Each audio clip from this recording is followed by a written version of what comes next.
Bismillahirrahmanirrahim. Assalamualaikum warahmatullahi wabarakatuh. Alhamdulillah wassalatu wassalamu ala Rasulillah wa ala alihi wa man tabi'ahum bi ihsan ila yaumiddin. Allahumma inna nas'aluka ilman nafi'a wa rizqan thayyiba wa amalan mutaqabbala. Baik, ibu-ibu sekalian, kita bersyukur pada Allah pada kesempatan sore hari ini kita mulai kajian perdana untuk masalah pendidikan anak. Kita ambil dari buku Tarbiyatul Aulad fil Islam karya Dr. Abdullah Nasi Al-Unwan, ditahqiq oleh Syekh Ihsan Al-Utsaibi, penerbit Insan Kamil. Baik, kita buka dari halaman 3. Nanti kita catat kesimpulan-kesimpulan saja. Apa tujuannya mempelajari buku ini? Supaya ibu-ibu bisa mendidik anak dengan baik. Bahkan ini bukan pendidikannya mulai dari sekarang, mulai dari rabi terlebih dahulu. Nikah, yaitu milih pasangan yang baik. Namun kalau sudah nikah ya sudah, ya gimana lagi? Tinggal diperbaiki. Sudah? Lihat pasal pertama, pernikahan yang ideal dan kaitannya dengan pendidikan. Berarti awalnya saking nikah. Paham ji? Berarti awalnya untuk mendidik anak itu saking nikah dulu. Baik, sekarang dibaca sebelum saya. Pernikahan yang ideal dan kaitannya dengan pendidikan. Nah, ini yang jomblo-jomblo ini biar bisa pelajar ini. Nah, baca. Sebelum saya memulai untuk menjelaskan fondasi yang telah diletakkan oleh Islam di dalam pendidikan anak, alangkah baiknya saya paparkan meskipun secara ringkas masalah pernikahan ditinjau dari 3 sisi. Yang pertama, pernikahan sebagai fitrah manusia. 2. Pernikahan sebagai kemaslahatan sosial. 3. Pernikahan berdasarkan pilihan. Baik. Sebelumnya beliau katakan, saya memulai untuk menjelaskan pondasi yang telah diletakkan oleh Islam di dalam pendidikan anak. Alangkah baiknya dipaparkan 3 hal dulu ini. Pernikahan sebagai fitrah manusia, 2. Pernikahan sebagai kemaslahatan sosial, 3. Pernikahan berdasarkan pilihan. Sekarang kita lihat pernikahan sebagai fitrah manusia. Pernikahan sebagai fitrah manusia. Dalam dasar-dasar syariat Islam telah digariskan bahwa syariat melarang keras kerahiban karena bertentangan dengan fitrah manusia. Nah, tulis kerahiban itu tidak mau menikah karena tujuan ibadah. Dia menjomblo untuk ibadah, seperti yang dilakukan oleh pendeta Nasrani.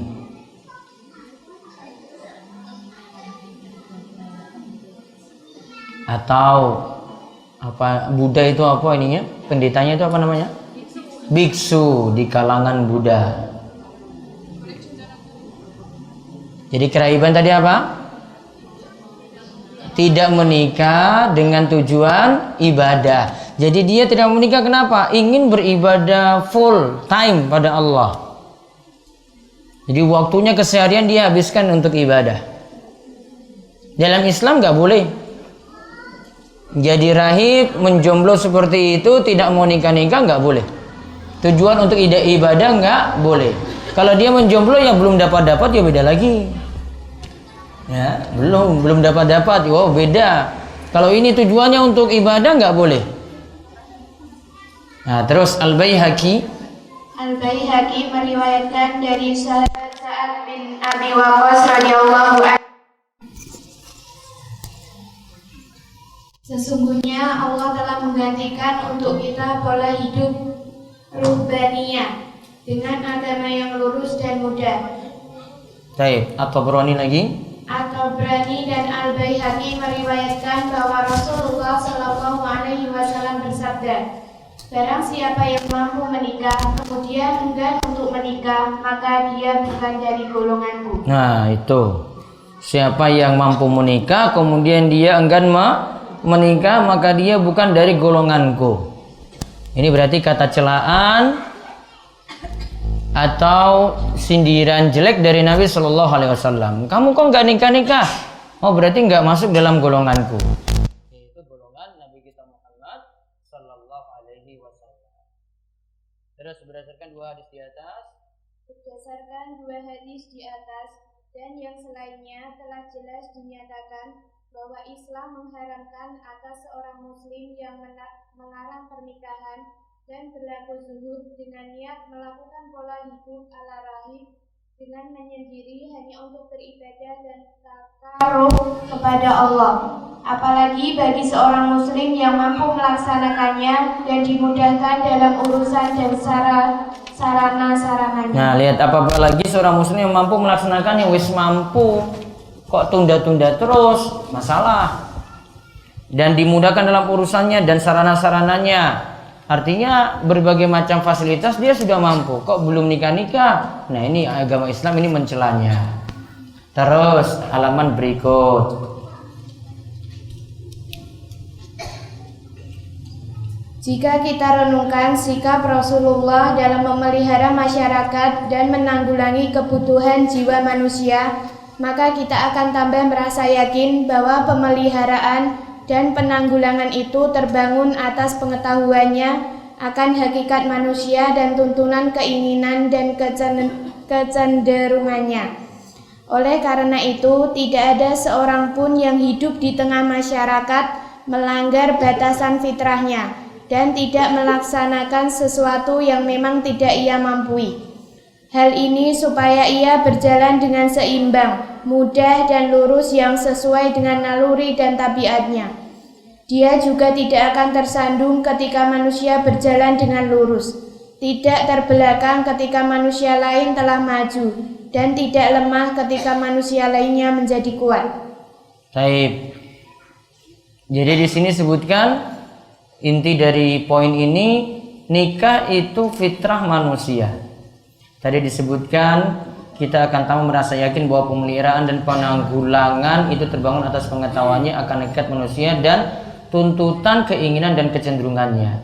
Fitrah manusia butuh pasangan, butuh bersama lainnya, tidak bisa sendirian. Ibu-ibu bisa sendiri terus gitu, suaminya ke Jakarta gitu, panggil-panggil kan, bel terus, mas gimana mas, kamu kok belum pulang-pulang, gelisah itu.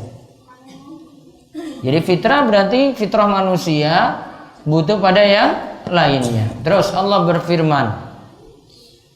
berfirman, tetaplah atas fitrah Allah yang telah menciptakan manusia menurut fitrah itu. Tidak ada perubahan pada fitrah Allah. Itulah agama yang lurus, tetapi kebanyakan manusia tidak mengetahui. Nah, fitratullahi allati fataran nasa 'alaiha. Inilah fitrah yang telah Allah tetapkan bagi manusia. La tabdila li khalqillah. Tidak boleh merubah ciptaan Allah. Contoh, ibu-ibu merubah ciptaan Allah itu gimana? Alis sudah ada. Terus diapain? Hah?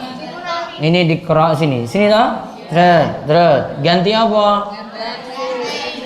Pensil. Coret lagi lurus gitu. Kurang kerjaan sudah ada kok malah di ini.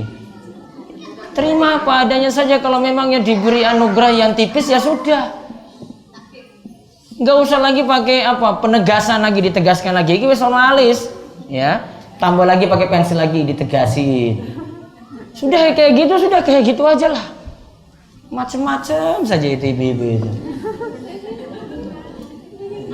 Sudah kayak gitu, alami itu loh, original.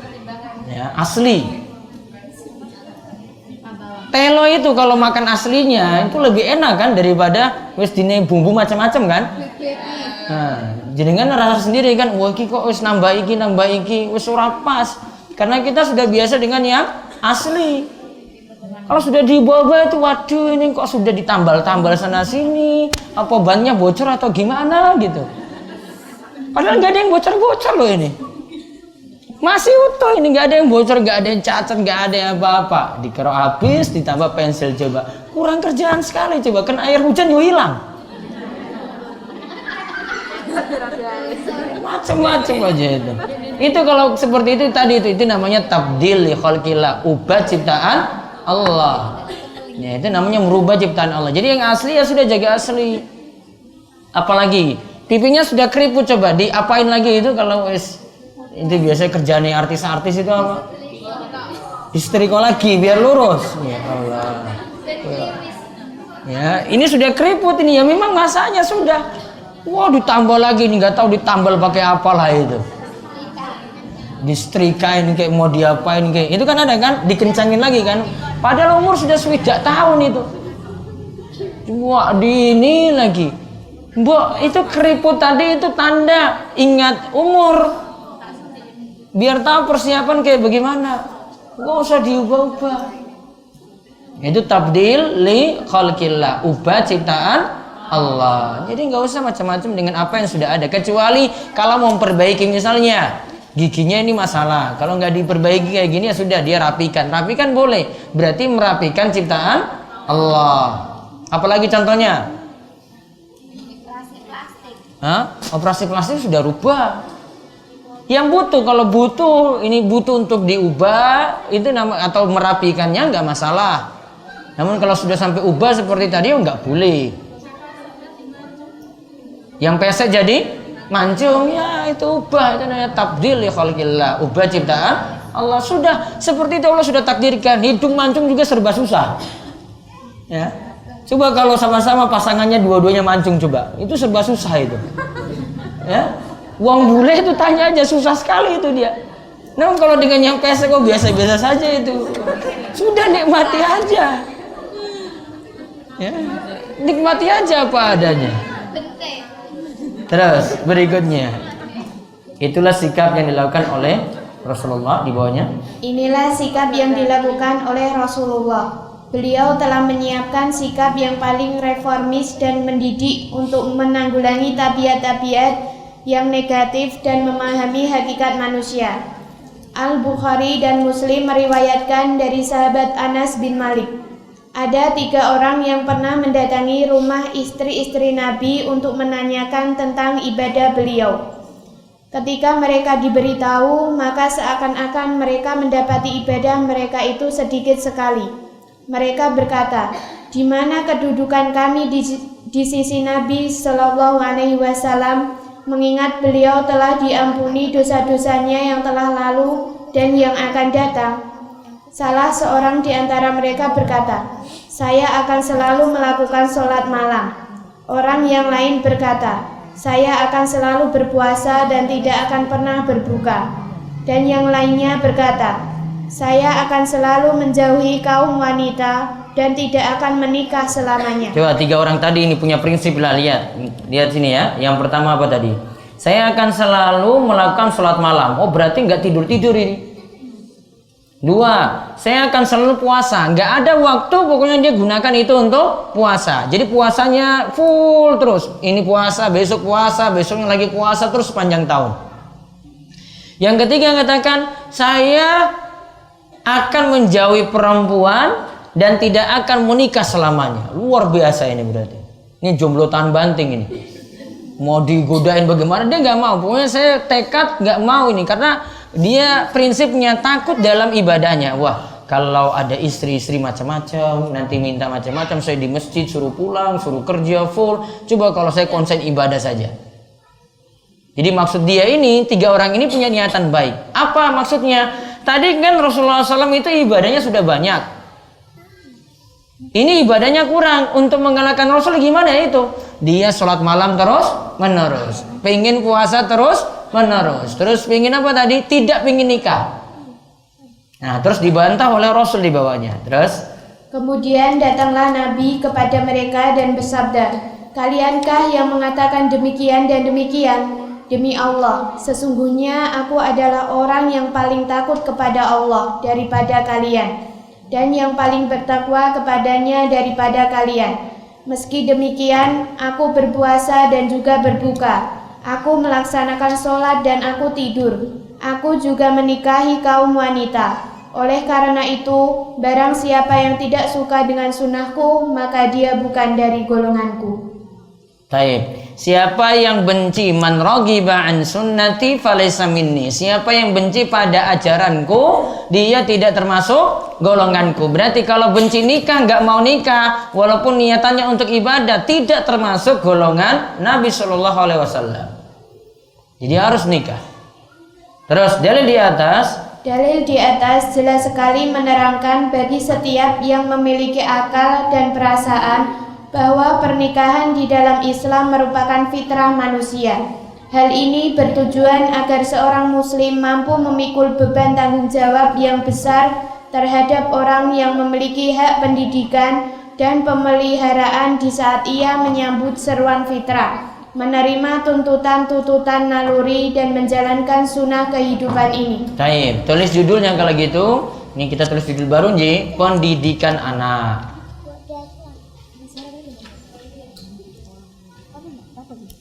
Pasal pertama.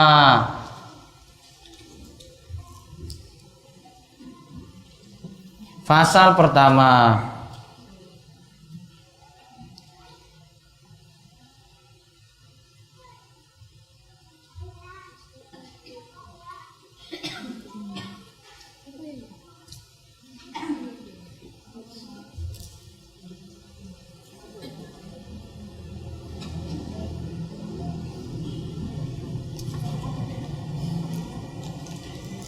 Pernikahan yang ideal dan kaitannya dengan pendidikan.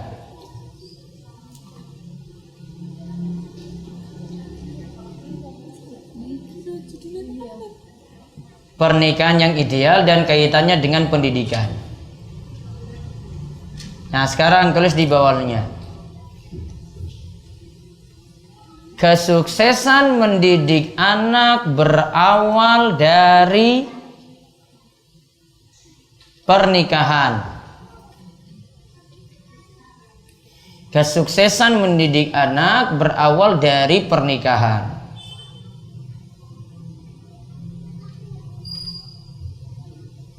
Tulis di bawahnya, kenapa harus menikah? Tanda tanya.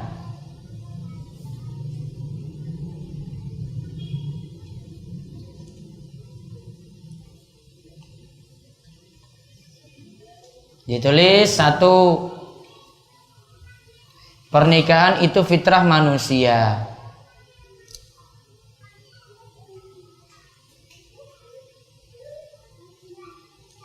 Karena pernikahan itu fitrah manusia.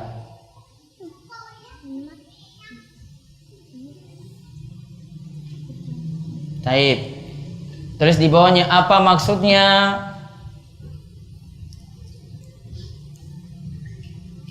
Tanda tanya, diberi rincian 1. Bisa pakai strip ya, strip. Menikah,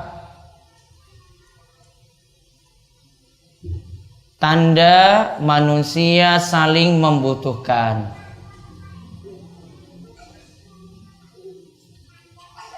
Tanda manusia saling membutuhkan. Strip kedua, karena ada saling menyukai. Kayaknya kalau punya anak, putri, putra sudah saling menyukai, sudah masanya, waktunya untuk menikah, ya dinikahkan. Gak terlalu banyak ditunda-tunda. Gak mesti nunggu mapan dulu, punya istana dulu baru nikah. Wah, nunggu sampai kiamat nanti. Terus strip yang ketiga, umat Islam dilarang menjadi rahib. R-A-H-I-B. R-A-H-I-B. Apa rahib tadi? Dalam kurung, tidak mau menikah karena ingin sibuk ibadah.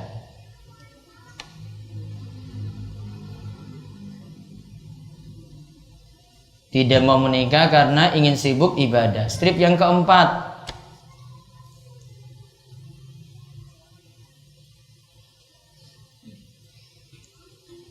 Nabi menganjurkan untuk menikah dan mencela orang yang membenci sunnah untuk menikah.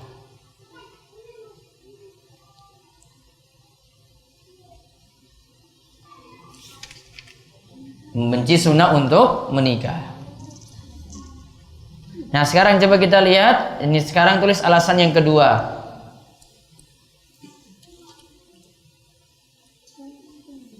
Menikah, manfaat kedua dari menikah ya. Yang kedua, pernikahan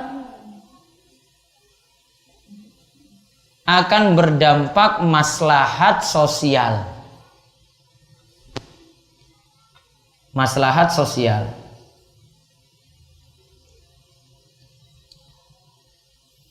Nah, coba dibaca di bawahnya. Sebagai pernikahan sebagai kemaslahatan sosial. Sebagaimana yang diketahui bahwa pernikahan dalam Islam memiliki manfaat yang besar, yaitu maslahat sosial. Pada pembahasan kali ini akan kami paparkan macam kemaslahatan itu. Kemudian akan kami terangkan kaitannya dengan pendidikan. Yang pertama, melindungi kelangsungan hidup manusia. Dengan pernikahanlah garis keturunan manusia akan berlangsung, menjadi banyak dan bersambung hingga Allah mewariskan buminya dan siapa yang menghuninya. Tidak diragukan lagi bahwa dengan keberlangsungannya terdapat suatu pemeliharaan terhadap kelangsungan hidup manusia. Dan bagi para peneliti akan terdorong untuk meletakkan metode-metode pendidikan dengan kaidah-kaidah yang benar demi keselamatan keberlangsungan hidup manusia dari segi moral dan jasmani yang seimbang. Al-Quran telah menjelaskan tentang adanya hikmah sosial dan kemaslahatan manusia ketika Allah mengatakan dalam firman-Nya, Allah menjadikan bagi kamu istri-istri dari jenis kamu sendiri dan menjadikan bagimu dari istri-istri kamu itu anak-anak dan cucu-cucu. Terus di bawahnya lagi. Hai sekalian manusia, bertakwalah kepada Rabb-Mu yang telah menciptakan kamu dari seorang diri, dan darinya Allah menciptakan istrinya, dan dari keduanya Allah mengembangbiakkan laki-laki dan perempuan yang banyak. Baik. Lihat, tulis pernikahan di bawahnya lagi.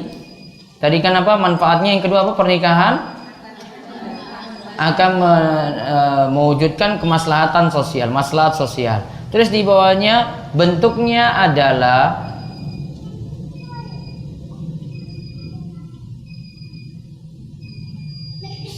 satu, kelangsungan hidup terjaga dengan adanya keturunan.